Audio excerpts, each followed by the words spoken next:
Have you ever wondered how Phileas Fogg's journey around the world unfolded in the 19th century?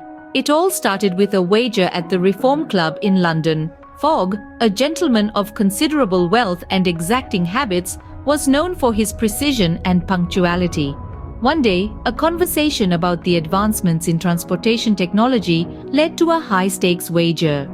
Fogg bet £20,000, an enormous sum at the time, that he could travel around the world in 80 days.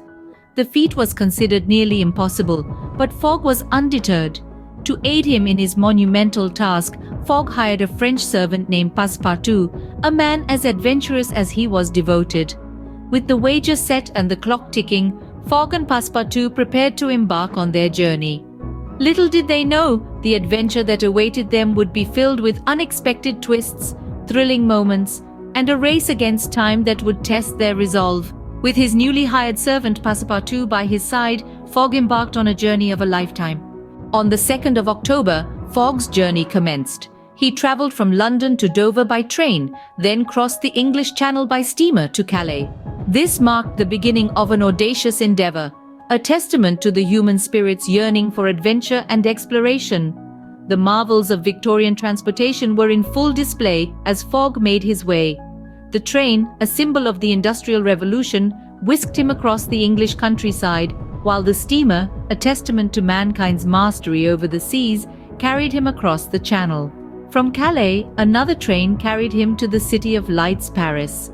The journey, though just the start, was swift and efficient, a nod to the advancements of the 19th century. The hustle and bustle of Paris welcomed Fogg as he stepped off the train, ready to continue his race against time. Arriving in Paris, Fogg was ready for the next leg of his journey, Turin, Italy. The journey continued by train through the scenic landscapes of France into Italy, arriving in Turin on the 3rd of October. Phileas Fogg, driven by the ticking clock and his high-stakes wager, did not linger to enjoy the Italian city's Baroque architecture or its renowned chocolates. Instead, he pressed on, his eyes firmly on the prize. The next leg of Fogg's journey took him across the breathtaking Italian peninsula. The train chugged along the rolling hills, through vineyards and olive groves, under the Italian sun, and into the bustling port city of Brindisi. The journey from Turin to Brindisi was a fascinating blend of man's ingenuity and nature's grandeur, the iron tracks of the train slicing through the Italian countryside like a steel ribbon. Upon reaching Brindisi, Fogg traded the rattling of the locomotive for the gentle sway of a steamer. Aboard the Mongolia, he set sail across the Mediterranean Sea. The sea journey was a stark contrast to the land-based travel thus far. Instead of the clatter and rush of the train, Fogg was now surrounded by the tranquil blue expanses of the sea, the rhythmic churning of the steamer's engines, and the taste of salty sea air. The challenges were not just geographical. Even as Fogg enjoyed the Mediterranean's beauty, he had to contend with the unpredictable nature of sea travel, including changing weather conditions and potential delays. Yet, the Englishman's resolve remained unshaken, his faith in his meticulously planned itinerary unwavering. The steamer cut through the azure waters of the Mediterranean, leaving behind the Italian coastline and making its way towards the Suez, Egypt. On the 7th of October, the Mongolia docked at the Suez port, marking the end of Fogg's Mediterranean journey. With the Mediterranean behind him, Fogg set his sights on his next destination, Bombay, India. A world of new challenges and adventures awaited him, but for now, he could take a moment to appreciate the journey thus far, the blend of human ingenuity and natural beauty that had carried him from Turin to Suez. In India, Fogg faced challenges. He traveled by train and then by elephant for part of the journey to reach Calcutta.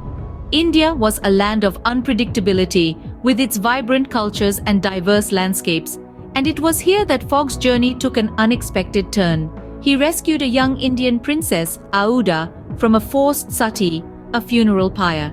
This daring rescue added a new companion to Fogg's adventure.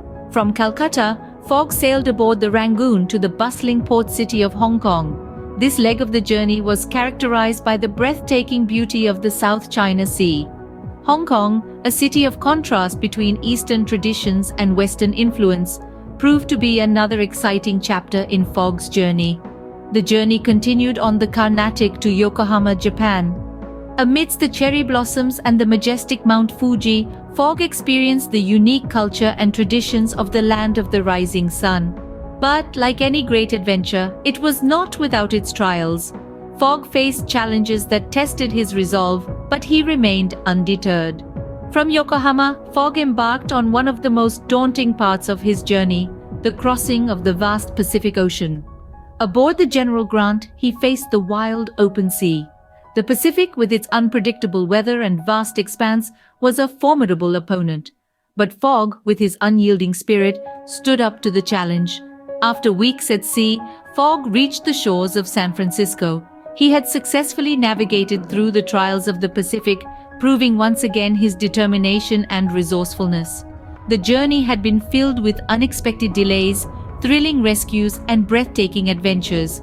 But Fogg, with his steadfast resolve, had turned every challenge into a triumph. Having braved the Pacific, Fogg was ready for his American leg of the journey, from San Francisco to New York. Little did he know his adventures were far from over, and the race against time was still on. In America, Fogg traveled by train across the vast continent, arriving in New York on the 11th of December. From New York, he embarked on the final stretch of his voyage, a steamer journey across the Atlantic to Liverpool. The vast, unpredictable ocean was a formidable challenge, but Fogg was undeterred. Upon reaching Liverpool, he took a train back to London, the city where his audacious journey had begun. The 21st of December marked the end of his circumnavigation, but it was not without a final twist. Fogg believed he had lost the wager by arriving 5 minutes late, yet, due to the direction of his travel, he had actually gained a day, a fact he realized only upon his return. It was a pleasant surprise that sealed his victory. Phileas Fogg had done it. He had traveled around the world in 80 days, proving that with tenacity and resourcefulness, even the impossible can become possible.